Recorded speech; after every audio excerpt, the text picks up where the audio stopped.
මොකද ඉතින් ඔන්න අලුත් වීඩියෝ එකක් අරන් ආවා ඔයගොල්ලෝ ගාවට. අද වීඩියෝ එකෙන් මම කතා කරන්න යන්නේ ගොඩාක් ගෑනු ළමයිට තියෙන ප්‍රශ්නයක් ගැන. මෙන්න මේ පීරියඩ් එක හැදෙන එක චුට්ටක් පරක්කු වුණාම ගොඩාක් දෙනෙක් ටිකක් කලබල වෙනවා. ඉතින් මෙන්න මේ පීරියඩ් එක පරක්කු වෙන්න බලපාන හේතු 10ක් ගැන තමයි අද කතා කරන්න යන්නේ. එහෙනම් ඊට බලමු මොනවාද මේ විස්තර කියලා.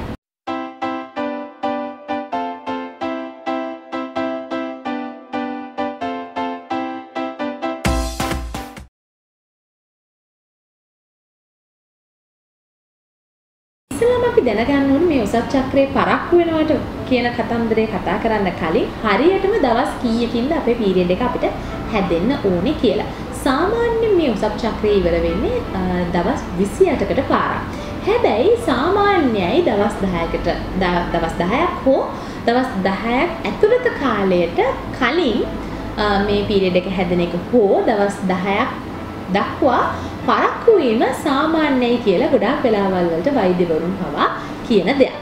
හැබැයි මෙතනින් එහාට පරක්කු වෙනවා නම් ඒ පරක්කු වීම නැත්තම් අපේ පීරියඩ් එක ඩිලේ වෙනවා නම් ඒ ඩිලේ වෙන එක සඳහා බලපාන හේතු කාරණා තියෙනවා. ඉතින් පළවෙනියටම අපි කතා කරොත් මෙන්න මේ weight gain නැත්තම් weight difference එක තමයි ගොඩක් අයට බලපාන හේතුවක් වෙන්නේ. තමන්ගේ ශරීරයේ බර එකපාරට වැඩිවීමක් සිද්ධ වුණොත් ටිකක් වැඩි වශයෙන් වැඩිවීමක් සිද්ධ වුණොත් මෙවැනි අවස්ථාවකදීත් අපේ පීරියඩ් එකේ ඩේට් චේන්ජ් එකක් වෙන්න පුළුවන්. නැත්තම් දවස් පහුවීමක් සිද්ධ වෙන්න පුළුවන්. ඒකත් සාමාන්‍ය දෙයක්. මොකද ගොඩාක් කාන්තාවන්ට බලපාන හේතුවක් තමයි මේක. ගොඩක් වෙලාවල් වලට සමහර කාලවල් තියෙනවා අපිට එක දිගට අපිට වර්ක්අවුට් කරන්න නැත්නම් අපි ව්‍යායාම කරන්න බැරි වුණොත් අපි නිතර අපි ඇඟට ගන්න ආහාර ප්‍රමාණය ටිකක් වැඩි වුණොත් ඒත් එක්කම පිටි සහිත ආහාර ටිකක් වැඩිපුර අපි ආහාරයට ගනිද්දී අපේ ඇඟේ තියෙන බර වැඩි වීමකට සිද්ධ වෙනවා. නැත්නම් ස්ථූලතාවය වැඩි වෙන්න පටන් ගන්නවා. ඉතින් මෙතන හේතුවත් බලපානවා අපේ පීරියඩ් එක ඩිලේ වෙන්න නැත්නම් පීරියඩ් එකේ පරක්කු වෙන්න. ඉතින් මේ සඳහා අපි ගොඩක් වෙලාවට ඒකයි කියන්නේ ටිකක් ස්ථූලභාවයෙන් සහිත එක්කෙනෙක් නම් තමන්ගේ බර පාලනය කිරීම ඉතාමත්ම වැදගත් සෞඛ්‍ය සම්පන්න ජීවිතයක් ගත කරන්න කියලා. දෙවෙනි කාරණේ විදිහට මම කතා කරන්න යන්නේ මානසික ආතතිය.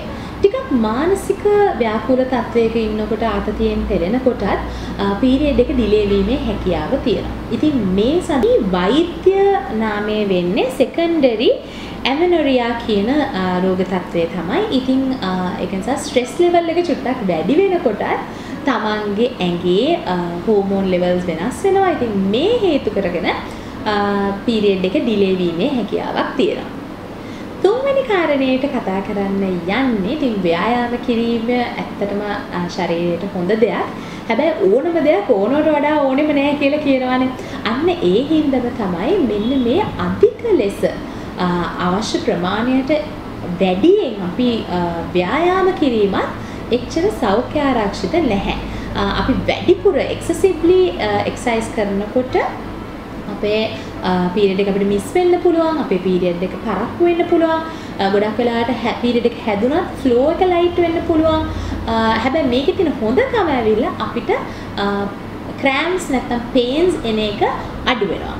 හැබැයි ඉතින් කාන්තාවක් වුණාම චුට්ටක් වග බලා ගන්න ඕනේ තමන්ගේ ශරීරයට අවශ්‍ය ප්‍රමාණයට එක්සර්සයිස් කරන එක. නැත්නම් අර ඕනට වඩා අපි වෙහෙසිලා මේ එක්සර්සයිසස් කරන්න ගත්තම උනත් අපිට පුළුවන් අපේ පීරියඩ් එක පරක්කු වෙන්න හැකියාවක් තියෙනවා. ඊළඟට කතා කරන්න යන්නේ ලංකාවේ පොඩ්ඩක් අඩුවෙන් කතා වෙන දෙයක් ගැන. ගොඩක් දෙනෙක් දන්නවා වයස අවුරුදු 35න් පස්සේ සාමාන්‍යයෙන් දරුවෙක් හදන්න සුදුසු නැහැයි කියන මතය තමයි අපේ ලංකාවේ තියෙන. ඒකට හේතුවක් තියෙනවා. ඒ ඇවිල්ලා වයස අවුරුදු 35න් පස්සේ තමයි සාමාන්‍යයෙන් කාන්තා ශරීරයකින් සරු ඩිම්බ නිෂ්පාදනය වීම අඩු වෙන්නේ. ඉතින් සාමාන්‍යයෙන් අපි මෙනෝපෝස් සීසන් එකක් කියලා කියන්නේ අපේ ශරීරයෙන් සරු ඩිම්බ නිෂ්පාදනය වීම සම්පූර්ණයෙන් නතර වීම තමයි අපි මෙන්න මේ මෙනෝපෝස් සීසන් එකක් කියලා හඳුන්වන්නේ. ඉතින් ඕනම කාන්තාවකට මෙනෝපෝස් කියන දේ එන්න පුළුවන් වයස අවුරුදු 40න් පස්සේ. හැබැයි 40ට කලින් උනත් මේ දේ ඇති වෙන්න පුළුවන්. අපි සාමාන්‍යයෙන් කියනවා මේ පෙරිමෙනපෝස් කියලා කියනවා. මෙන්න පෙරිමෙනපෝස් කියලා කියන්නේ මෙන්න මේ මෙනපෝස් සීසන් එකනේ සරු ඩිම්බ නිෂ්පාදනය වීම නතර වෙන්න කලින් අපේ ශරීරය විසින් අපිට දැනුම් දෙනවා දැන් ඔබගේ ශරීරය මෙන්න මේ සරු ඩිම්බ නිෂ්පාදනය වීම අඩු කරමිනුයි යන්නේ කියන එක අපිට දැනුම් දෙනවා. මේක දැනගන්න එක විදිහක් තමයි මෙන්න මේ පීරියඩ් එක ලේට් වීම. ඉතින් මේ දේ සාමාන්‍යයෙන් වයස අවුරුදු 30න් පසුව සාමාන්‍යයෙන් විය හැකි දෙයක්. සාමාන්‍යයෙන් මේ දේ වෙන්නේ වයස අවුරුදු 40න් පස්සේ. හැබැයි වයස අවුරුදු 30න් පස්සේ සාමාන්‍යයෙන් මේ තත්ත්වය ඇති විය හැකියි. ඉතින් මේක ගැන පොඩ්ඩක් හරි විස්තර ටිකක් නැත්නම් හරියටම දැනගන්න ඔයාගේ ඔසප් චක්‍රය සහ වයස එක්ක මේ සරු ඩිම්බ තමන්ගේ ශරීරයේ කොයි වගේ තත්ත්වයකද තියෙන්නේ කියන දේ වැඩි විස්තර ගයිනකොලොජිස්ට් කෙනෙක්ගෙන් වැඩි විස්තර දැනගන්න පුළුවන්. මම ඔබගේ දැනුවත් වීම සඳහා තමයි මේ තොරතුරු ඉදිරිපත් කරන්නේ. ඉතින් තමන් ඉන්නේ 30න් පස්සේ නම් පොඩක් පීරියඩ් එක නිතර ඩිලේ වෙනවා නම් වෛද්‍යවරයෙක් හම්බ වීමට යන එක ටිකක් සුදුසුයි. ටිකක් විවාහ දරුවෙක් හදන්න බලාපොරොත්තුවක් තියෙනවා නම් සහ කෝකටත් තමන්ගේ ශරීර සෞඛ්‍ය සඳහා වෛද්‍යවරයෙක් හම්බෙලා උපදෙස් ලබා ගන්නවා නම් හොඳයි. ඊළඟට වෙන්න පුළුවන් සමහර වෙලාවල් වලට අපි ලෙඩ වුණාම මෙන්න මේ පීරියඩ් එක ඩිලේ වෙන්න පුළුවන්. සාමාන්‍යයෙන් ටිකක් දරුණුවට අපිට උණක් හෙම්බිරිස්සාවක් වුණත් හැදුනම මේ වලට ගන්න බෙහෙත් එක්ක සහ අපේ ඇඟේ තියෙන ලෙඩ තත්ත්වයත් එක්ක හෝමෝන් ලෙවල්ස් වෙනස් වෙලා පීරියඩ් එක ටිකක් වැඩිපුර ඩිලේ වීමේ හැකියාවක් තියෙනවා. ඊළඟට කලින් කතා කරා වගේ ඕනම ලෙඩ රෝගයකට අපි බෙහෙත් ගන්නවා. ඉතින් මෙන්න මේ සමහර බෙහෙත් වලට අපේ හෝමෝන් ලෙවල්ස් වෙනස් වීමේ හැකියාවක් තියෙනවා. ඉතින් සමහර බෙහෙත් වලට පීරියඩ් එක යම් තාක් කාලයකට නැවතීමේ හැකියාව තියෙනවා. ඒත් එක්කම පීරියඩ් එක ටිකක් පරක්කු වීමේ හැකියාව තියෙනවා. ඉතින් තමන් පාවිච්චි කරන බෙහෙත් වල හැමතිස්සෙම සයිඩ් ඉෆෙක්ට්ස් මොනවාද කියලා දොස්තර කෙනෙක්ගෙන් අහන එක දෙන්න. උණක් හෙම්බිරිස්සාවක් ගැන නෙවෙයි මේ කියන්නේ ටිකක් දීර්ඝකාලීනව තියෙන ලෙඩ රෝග සඳහා දෙන බෙහෙත් පාවිච්චි කරන්න කලින් මේ වගේ ප්‍රශ්න ගැටලු ඇති වෙනවා නම් අනිවාර්යෙන් තමන්ගේ වෛද්‍යවරයා සමග මේ බෙහෙත් වල තියෙන අතුරු ආබාධත් කතා කරන්න අමතක කරන්න එපා. ඊළඟ දේ ඇවිල්ලා ඕගොල්ලෝ ටිකක් තරුණ නැත්නම් ටීනේජ් අවදියේ ඉන්නවා. පීරියඩ් එක අලුතෙන්ම හැදෙන්න පටන් ගත්තා නම් මෙන්න මේ අයටත් සමහර වෙලාවල් වලට හරි පීරියඩ් ප්ලෑන් එකක් නැත්නම් රූටීන් එකක් ඇති වෙන්නේ නැහැ. සමහර අය තියෙනවා පළවෙනි වතාවට පීරියඩ් එක හැදිලා ඊට පස්සේ අවුරුද්දකට විතර පස්සේ හරි සර්කල් එක පටන් ගන්න කට්ටියත් ඉන්නවා. ඉතින් ඒක නිසා අලුතින් නම් ඔයා ඔසප් චක්‍රේ පටන් ගත්ත එක්කෙනෙක් නම් බය වෙන්න එපා පීරියඩ් එක පරක්කු වුණා කියලා. ඒක සාමාන්‍ය දෙයක්. ටිකක් ඒක දිගින් දිගටම පරක්කු වීමක් හරි ඉරෙගියුලර් කම දිගින් දිගටම පවතිනවා නම් වෛද්‍යවරයෙක් හම්බෙන්න යන එක හොඳයි. ඊළඟ දේ ඇවිල්ලා හැමෝම දන්න දෙයක් කාරණයක් ඇවිල්ලා ප්‍රෙග්නන්ට් වුණාම. ඉතින් ඕනම කාන්තාවක් ගැප් ගත්තට පස්සේ පීරියඩ් එක ගැප් කාලය තුලදී පීරියඩ් හැදෙන්නේ නැහැ අපිට. ඉතින් ඒක සාමාන්‍ය දෙයක්. අපි එතනින් තමයි දැනගන්නේ. සාමාන්‍ය ඉස්සලම පීරියඩ් එක මිස් වුණාම තමයි අපි දැනගන්නේ අපිට සැකයක් මතුවෙන්නේ ප්‍රෙග්නන්ට්ද නැද්ද කියන එක. මම ඉස්සරහා වීඩියෝ එකකින් කතා කරන්නම් කොහොමද ප්‍රෙග්නන්සි එකක් හරියට අඳුරගන්නේ වේලාසන කියලා. ඉතින් අනිවාර්යෙන් ප්‍රෙග්නන්ට් වුණාම පීරියඩ් එක හැදෙන එක කල් ගිහිලා නැත්නම් හැදෙන්නේ නැහැ. ඒ තවත් එක කාරණයක්. ඊට පස්සේ තවත් එක කාරණයක් තමයි මෙන්න මේ කිරි දෙන මව්වරු.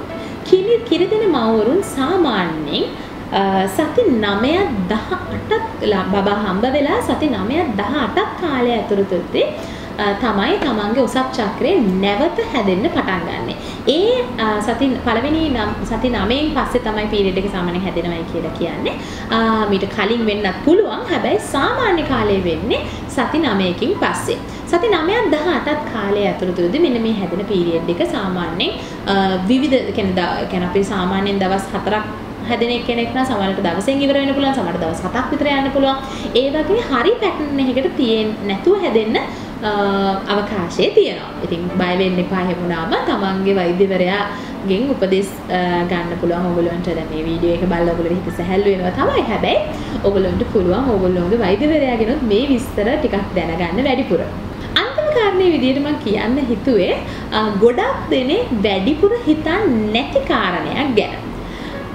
තමන්ගේ ලයිෆ් ස්ටයිල් එක නැත්නම් තමන්ගේ ජීවන රටාවේ වෙනස් වීම සිද්ධ වෙනකොට පීරියඩ් එක ඩිලේ වීමේ හැකියාව තියෙනවා. විශේෂයෙන්ම තමන්ට අවශ්‍ය නිින්ද හරි ආකාරව ලැබෙන්නේ නැති වුණාම කියන්නේ අපි ගොඩාක් වැඩිපුර නිදි මරනවා නම් ටිකක් යම් හේතු නිසා අපිට එක්සෑම් එකක් ළඟ ඇවිල්ලා පාඩම් කරනවා වෙන්න පුළුවන්. නැත්නම් ස්ට්‍රෙස් එක හින්දා අපිට නිින්ද යන්න නැති වෙන්න පුළුවන්. නැත්නම් අපි රාජකාරීමේ කටයුත්තක් හින්දා අපිට නිදා ගන්න හම්බ වෙන්නේ නැත්නම් ළඟ ගොඩක්.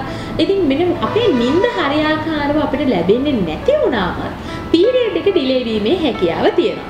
ඉතින් මේ කිව්ව මං කාරණා 10ෙම ඔයගොල්ලන්ට තේරෙන්නේ නැති අපේ ශරීරය ගැන අපි හරි අවධානයකින් අපි ජීවත් වෙලා මේක සෞඛ්‍ය සම්පන්නව පරිපාලනය කරගෙන ගියේ නැති වුණාම අපේ ඔසප් චක්‍රයේ ප්‍රශ්න ඇති වෙන්න පුළුවන්. ඉතින් ඒක නිසා සෞඛ්‍ය සම්පන්න ජීවිතයකට හරි නිින්දක් සහ හරි ආහාර වේලා පෝෂණයක් අපේ ශරීරයට ලබා දෙන්නම ඕනේ. ඉතින් නැති වුණාම තමයි මෙවැනි ප්‍රශ්නයන් ඇති වෙන්නේ. ඉතින් මම හිතනවා මේ වීඩියෝ එකෙන් ඔයගොල්ලෝ ගොඩක් දේවල් දැනුවත් වෙන්න ඇති. ඒ වගේම ආසාවෙන් බලන්න ඇති කියලා හිතනවා. මේ වගේ තවත් වීඩියෝ අරගෙන ඉස්සරහටත් ඔයගොල්ලෝම හම්බ වෙන්න එන්න. තවත් ඔයගොල්ලන්ට මෙවැනි වීඩියෝ බලන්න ආස නම් කොයි වගේ දේවල්ද දැනගන්න අවශ්‍ය කියලා පළවෙනි කමෙන්ට් බොක්ස් එකේ කමෙන්ට් කරන්න. එතකොට මම ඒ වලට අදාළ වීඩියෝ ඉස්සරහට හදලා ඔයගොල්ලන්ට මේ channel එකේ අප්ලෝඩ් කරන්න. ඉතින් දැනට අමතක කරන්න එපා subscribe කරන්න මගේ channel එකට. ඒත් එක්කම like කරන්න, comment කරන්න, share කරන්න මේ වීඩියෝ එක ඔයගොල්ලෝගේ යාළුවෙත් එක්ක. එහෙනම් ඉක්මනටම හම්බ වෙමු අලුත් වීඩියෝ එකක් කරා. bye.